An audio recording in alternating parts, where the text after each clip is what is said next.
Hey, hopefully there's enough light for this, but I'm going to show you how I bypassed the ignition on this R3 that was stolen and then recovered. So when they stole it, they cut the ignition barrel out and then bypassed the ignition. The way they bypassed it was not good, or maybe it's great for stealing, I don't know. It was scary though, because they ran a wire directly from the hot side of the battery terminal to the ignition wires and just bypassed literally everything.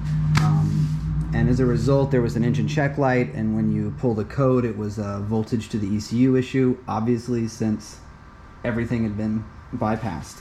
But we're going to do it the right way, or the way that other people do it for track bike usage. All right, so we're going to start with the ignition harness. So this is the harness that was cut, okay? So this harness comes out right here. They're all stored back in here. It's 4 wires, comes out, goes here, goes up, and then into the ignition barrel. But since it was cut, we just cut it down. So it's 4 wires. 2 of the wires are black reds, and they're smaller than the other 2 wires, and we loop those right here. So now they're out of the way. The other 2 wires are a solid red wire and then a brown with a red stripe. Okay, those are the 2 wires that are left. The second harness that we're going to mess with is the harness that comes from the handlebar switch for turning on the bike right here and then starting the bike. And you follow this harness down right here. Is that it? Yep. And it goes down, it comes in. Anyway, and this is it right here. And it's in the same spot, but you just need to make sure you're looking at the right harness, right? This comes in, and then we're going to cut this wires back and pull it back and everything. And we're going to splice out of it.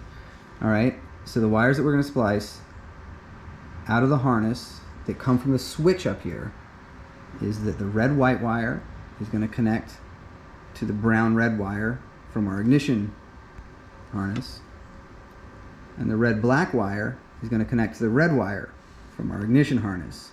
Okay, so that's all 4 wires from the ignition harness are taken care of. 2 are looped, 2 are connected. Okay, so that's done.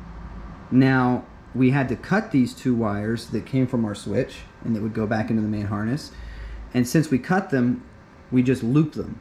Okay, the same way we looped this, we looped this.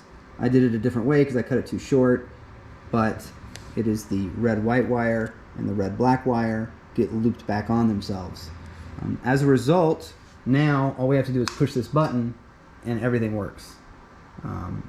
And we can turn the bike on and start it and all that, and then push that button and it's off. Now, obviously, super easy to steal a bike if you've taken away the ignition key system. But since this is going to be a dedicated track bike, it really doesn't matter. And so this harness is a very complicated way.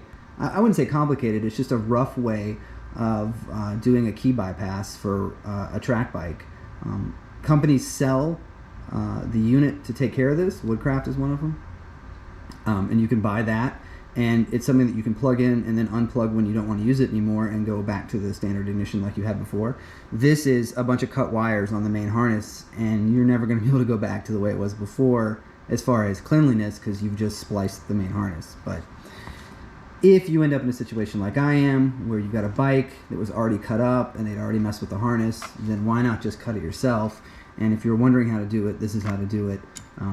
And don't use this for illegal stuff. Just use this for track bikes because, I don't know. Anyway, all right, that's it.